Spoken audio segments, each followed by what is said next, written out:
Hello दोस्तों। कल हमने पढ़ा था शेषफल निकालना कि कैसे हम शेषफल निकालते हैं जल्दी से जल्दी।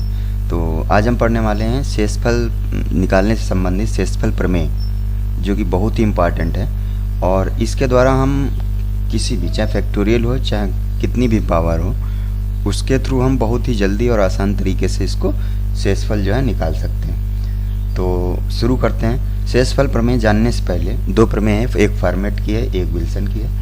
तो इसको जानने से पहले हम एक दो क्वेश्चन करते हैं उस टाइप से, जिससे हमको उसका बेस पता चल सके। ठीक है, तो एक दो क्वेश्चन लेते हैं। पहला क्वेश्चन है आपका कि 2 की पावर 68/65।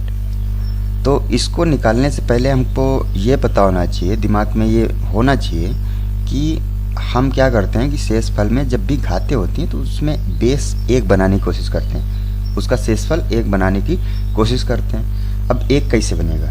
या तो यहाँ पे 66 होना चाहिए, अब या 64 होना चाहिए।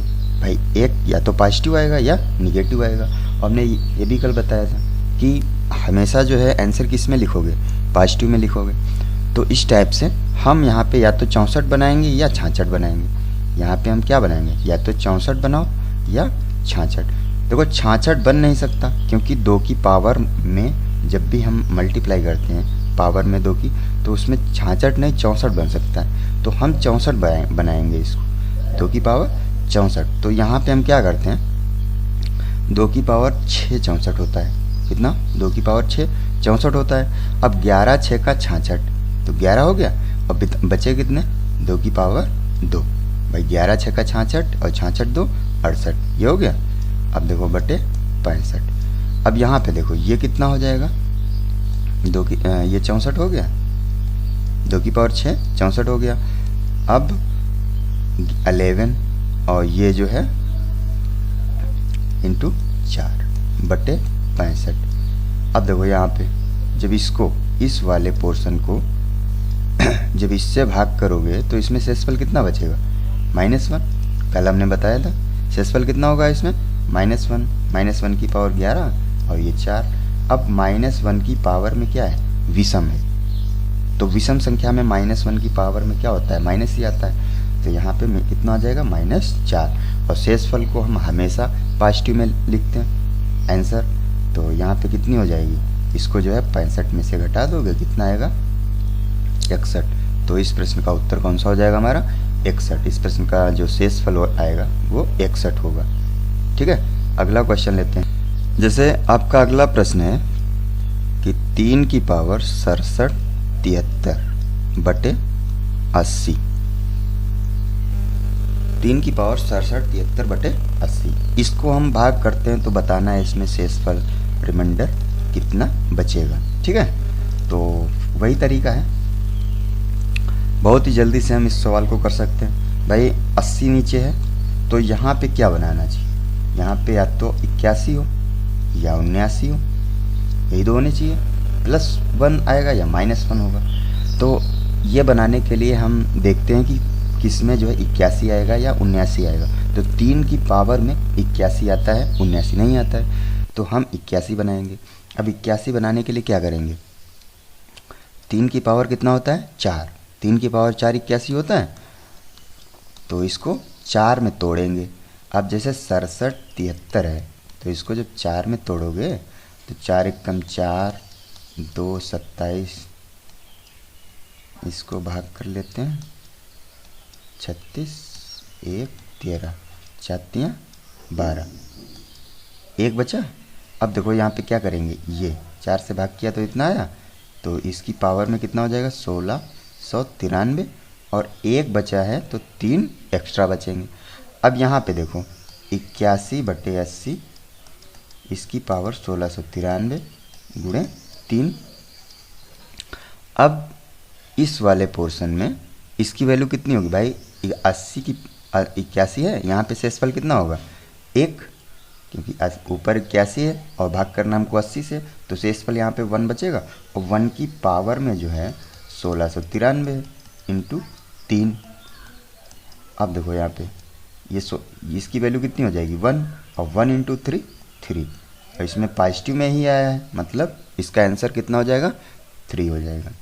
तो इस टाइप से जो है हम प्रश्नों को कर सकते हैं। बहुत ही आसान तरीका है। इसमें केवल हमको क्या बनाना होता है, डिवाइड रिमाइंडर जो है 1 या -1 बनाना होता है एक में, ठीक है। और फिर दूसरा जो है सरल हो जाता है। जैसे हमने इस पोर्शन में इसको तोड़ा और कभी कभी तोड़ने पे दूसरा बचता भी नहीं है, तो सीधे सीधे हमारे आंसर आ जाता है। लेकिन अगर रिमाइंडर माइनस में आएगा तो इसको हम पॉजिटिव वे में लेंगे, पॉजिटिव ही इसका बनाएंगे, ठीक। तो शुरू करते हैं। अब जो है हम पढ़ेंगे फॉर्मेट की थ्योरम कि फॉर्मेट की थ्योरम क्या है। फॉर्मेट थ्योरम,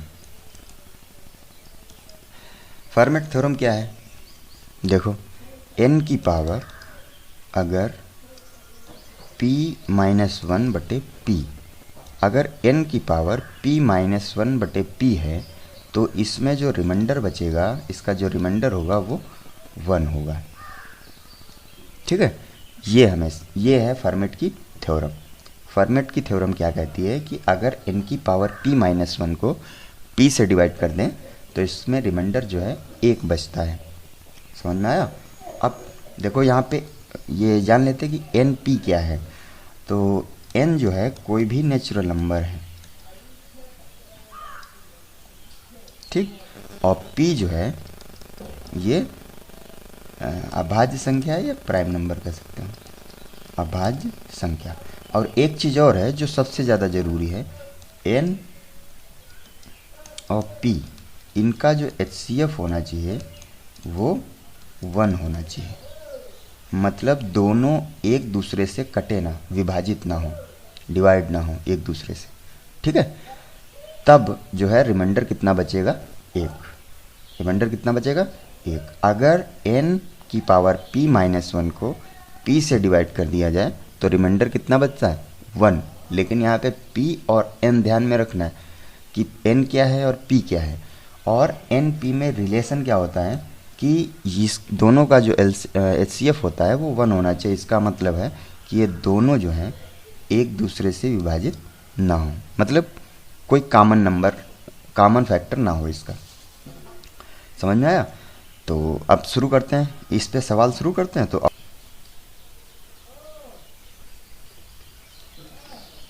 एक सवाल है जैसे 169 की पावर 288/73, ठीक है। तो इस टाइप से सवाल कैसे करेंगे और फॉर्मेट थ्योरम इसमें कैसे अप्लाई करेंगे। तो सबसे ज़रूरी बात यह है कि जो नीचे होता है जिसको हमने p माना था, देखो यहाँ पे लिख लेते हैं जिससे और भी आसानी रहेगी। अब यहाँ पे p है, देखो यहाँ पे, ठीक। और यहाँ पे यही तो p है, लेकिन यहाँ पे क्या है, p-1। तो p-1 का मतलब क्या हुआ, यहाँ पे 72 होना चाहिए। तो हम क्या करेंगे, 288 को 72 में तोड़ेंगे। तो 288 में जब 72 में तोड़ोगे तो ये कितना आएगा, 4 बार जाएगा। तो इसको हम और क्या लिख सकते हैं, पावर 4 की पावर 72/73। इसको ऐसे लिख सकते हैं। देखो सिंपल तरीका है ये कि यहाँ पे अगर जितना भी है उसको हम क्या करते हैं, उसमें से 1 कम कर देते हैं और यहाँ पे बनाते हैं उसको, ठीक है। जैसे 73 है तो इसको 72 पावर में बनाएंगे, और 72 पावर में कैसे बनाएंगे, उसको तोड़ के बनाएंगे। तो हमने जो है 288 को तोड़ लिया 4 की पावर 72, इस टाइप से हमने तोड़ लिया, 4 अंदर कर दिए, 72 ऊपर कर दिए, क्योंकि हमको यहाँ पे जो है p-1 बनाना है। अब देखो यहाँ पे ध्यान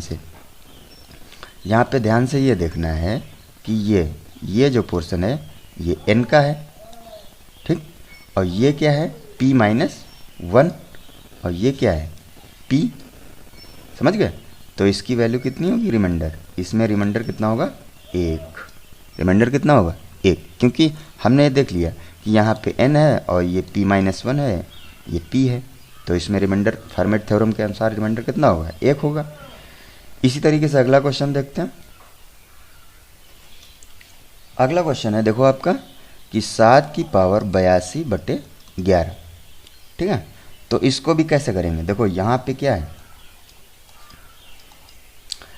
11 है। तो हमको क्या बनाना है, इसकी पावर में 10 आ जाए। तो सीधे सीधे क्या करना है कि भाई पावर में अगर 10 बनाना है तो 10 × 8 = 80 होता है, 10 अठे 80 और 2 बच गए, 2 अलग लिख दिया हमने, बटे 11। अब ये वाला पोर्शन देखो, ये वाला जब पोर्शन हम देखेंगे तो इसमें 8 की पावर 10, देखो यहाँ पे 11 है और यहाँ पे 10, मतलब p-1 है, p है और n कोई भी नंबर ये है, तो इसकी वैल्यू कितनी हो जाएगी, इसमें रिमाइंडर 1 बचेगा और इंटू 7 की पावर 2 49, ये कितना आ गया 49 बटे 11। अब 11 से 49 काट दो सीधे सीधे, यहाँ पे आंसर कितना आएगा भाई, 11 चक्कू 44 और 5 49, तो रिमाइंडर कितना आएगा यहाँ पे 5 आ जाएगा। ठीक है, तो ये सरल तरीका है, काफ़ी आसानी से हम इस सवाल को कर सकते हैं, लेकिन हमको ये पता होना चाहिए फॉर्मेट थ्योरम में एन पी ये क्या है, उसी टाइप से हमको बनाना होता है। जैसे अब यहाँ पे यही तो जानना है कि 11 है जैसे, तो हमको कैसे पावर में कितना बनाना होगा, 10 बनाना होगा, अगर 15 होगा तो कितना बनाना होगा, 14 बनाना होगा। तो हमको जो है जो घाते होते हैं उनको तोड़ना भी आना चाहिए। अगला सवाल देखते हैं, जैसे यहाँ पे एक सवाल है 14 की पावर 19 बटे 19, 14 की पावर 19 बटे 19। अब सीधे वही तरीका है, 19 है तो हमको यहाँ पे क्या करना है 18 बनाना है, तो 14 की पावर 18 कर दिया बटे 19 इंटू 1 बचा जो 14 कर दिया। अब देखो यहाँ पे इसकी वैल्यू कितनी आएगी, इसमें रिमाइंडर होगा 1, इसमें रिमाइंडर कितना होगा 1 होगा, क्योंकि फॉर्मेट थ्योरम है कि ये p है, p-1 है और ये कोई भी नंबर है। अब इंटू 14, 75 बटे 37। तो इसमें कैसे करेंगे, इसमें भी वही तरीका है भाई, यहाँ पे 37 है तो इसको 37 ही बनाना है यहाँ पे, तो लिख लेते हैं 35 और ऊपर 37। तो 37 दूनी कितना होता है 74, तो 37 दूनी 74 ये हो गया, और एक और बचा 75 है भाई, एक और बचा 35 और लिख लिया है बटे 37।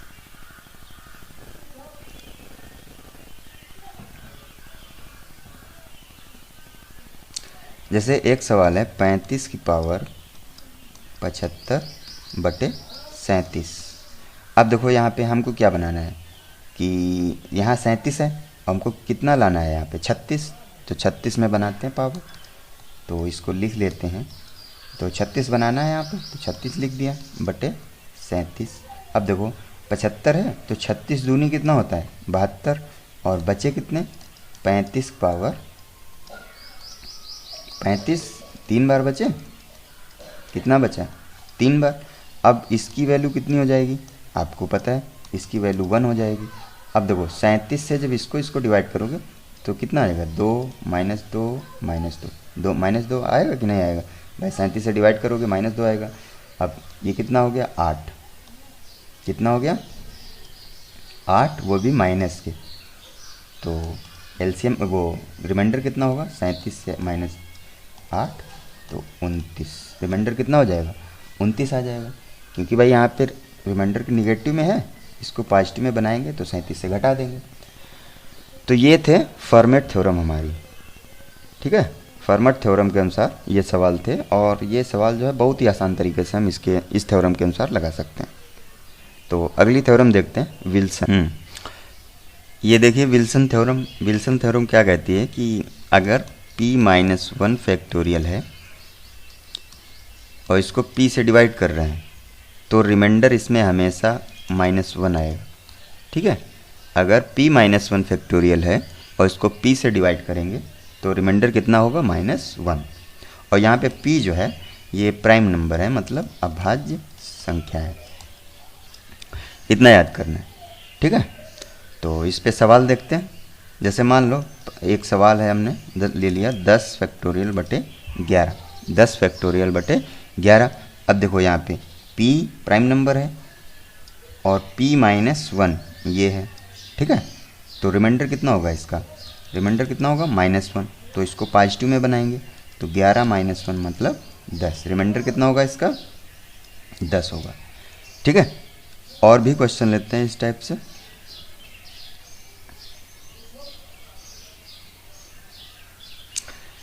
जैसे मान लिया कि 36 फैक्टोरियल है, 36 फैक्टोरियल बटे 37, तो इसमें भी सीधे सीधे भाई ये p है और ये p-1। अब यहाँ पे फैक्टोरियल है तो क्या होगा, इसमें रिमाइंडर कितना होगा, -1। अब -1 तो लिखेंगे नहीं, तो 37 - 1 36। रिमाइंडर कितना होगा यहाँ पे, 36। ऐसे ही एक सवाल और लेते हैं थोड़ा अच्छा सा। कैसे हम करेंगे इसमें,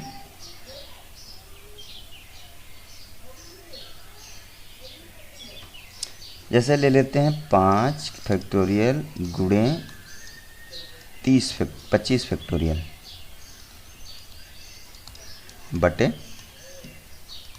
30 फैक्टोरियल बटे 31। ठीक है, इसको कैसे करेंगे, इसको हम पहले लिख लेते हैं भाई। 5 को क्या लिखेंगे, 1 2 3 4 5, 5 फैक्टोरियल को यही तो लिखा जाएगा। अब गुणे 25 फैक्टोरियल बटे 31। अब देखो यहाँ पे भाई 31 से अगर हम इसको डिवाइड करेंगे तो कितना शेषफल होगा, -30 होगा। इसका कितना होगा, -29। ऐसे इसका कितना होगा, -28। ऐसे इसका कितना होगा, -29 27 और ये -26। तो एक चीज़ देख रहे हो, 1 2 3 4 5, 5 बार माइनस है, मतलब माइनस बाहर निकाल लो। अब ऊपर कितना बचा, 30 29 28 27 26 इंटू 25 फैक्टोरियल बटे 31। अब इसको हम क्या लिख सकते हैं, जैसे अगर ऐसे कोई तरीका मतलब सवाल हो कि 5 फैक्टोरियल लिखा है और उसके आगे 6 लिखा है, तो इसको हम सीधे 6 फैक्टोरियल लिख सकते हैं। क्यों, क्योंकि भाई 5 फैक्टोरियल को क्या लिखा जाएगा,